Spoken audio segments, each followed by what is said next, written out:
স্বপ্না আপা কইল যে ভুল করে তোমাকে উঠানে চলে আইছি, আমার ভুল হয়ে গেছে, আমারে ক্ষমা করে দাও। হ্যালো, বলছি আচ্ছা শোনা পাখি, মানে আসার সময় কারের সাথে নিয়ে আসবে না? আমার ছোট ভাই। আচ্ছা শোনো, ছোট বাইরে আনা লাগবে না, আসার সময় দুইটা বান্ধবী আইনো, কারণ আমার সাথে আমার দুই বন্ধু আছে তো। আচ্ছা আঙ্কেল।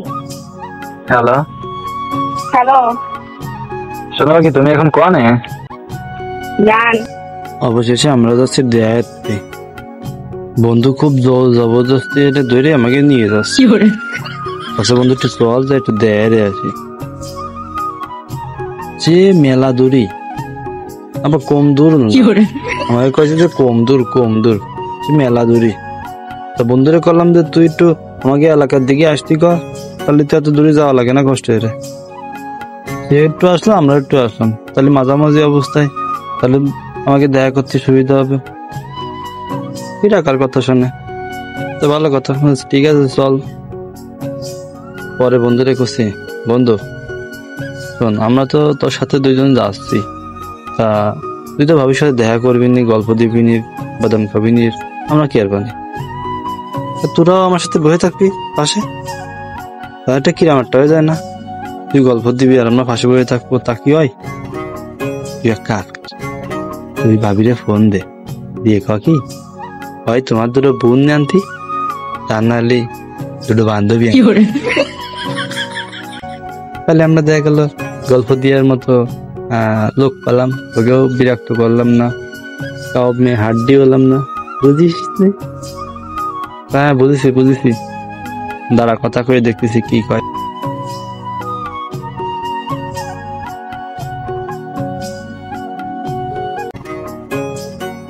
হ্যালো, হ্যালো, বলছি আচ্ছা শোনা পাখি, মানে আসার সময় কারের সাথে নিয়ে আসবে না? আমার ছোট ভাই। আচ্ছা শোনো, ছোট বাইরে আনা লাগবে না, আসার সময় দুইটা বান্ধবী আইনো, কারণ আমার সাথে আমার দুই বন্ধু আছে তো। আচ্ছা আঙ্কেল।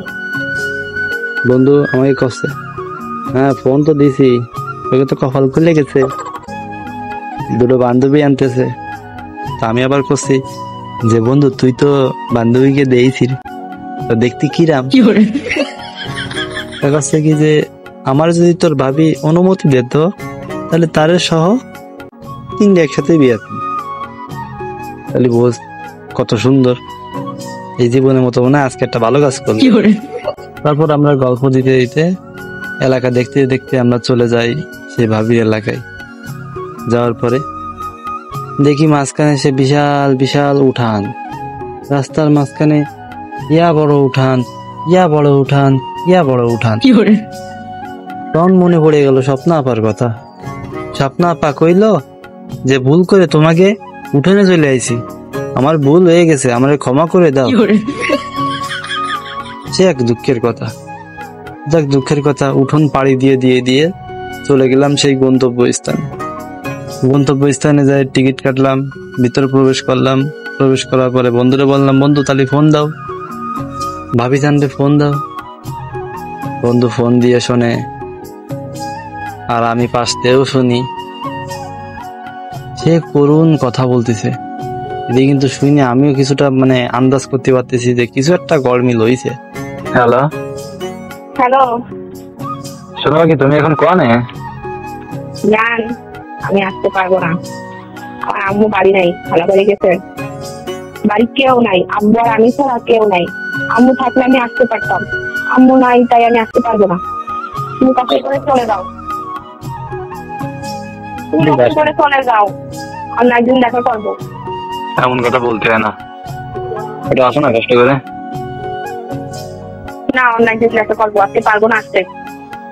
তুমি একটু কষ্ট করে চলে যাও তো। এই দুঃখ কই রাখবো আমি? আরে বন্ধু নরম সুরে আমারে বলতেছে, বন্ধু ভাবি কচ্ছে যে, মানে তোকে ভাবি কচ্ছে যে তার মা নাকি খালা বাড়ি দিছে, এই জন্য সে আসতে পারবে না, বাড়ি সে একা রয়েছে, তার বাপ বেলি, এই জন্য সে বাড়িতে আর আসতে পারবে না, তাকে আর দিকে বলে মেলা চোর, এই জন্যতে সে আসতে পারবে না। তো ভালো কথা, তাহলে আমাকে নিয়েছিস কেন? তুই নিয়ে আসিস কেন? রান্দি কয়েছে গো? আনছি ভালো কথা। মিজাজ কিন্তু খুবই গরম। যাওয়ার সময় কিন্তু আব্বাসে নিবি, তাহলে কিন্তু মিজাজ কিন্তু ঠান্ডা হবে না। তুই যাওয়ার সময় আব্বাসে নিবি, কি কইছি মনে থাকে জানো? বন্ধু কাছে ঠিক আছে, তোকে নিয়ে যাবানি ভাই, টিকিট যেহেতু কাটিছি তা ঘুরে গেড়ে তো যাই, তাই কি ঘুরে গেড়ে পরে আবার আমরা রওনা দিলাম, রওনা দিয়ে চলে আসলাম। কিন্তু ভাই রে ভাই, মেয়েরা এমন কেন তারা? আসতে বলে আবার বলে যে আসতে পারবো না, এটা তো মেনে নেওয়া যায় না মোটর।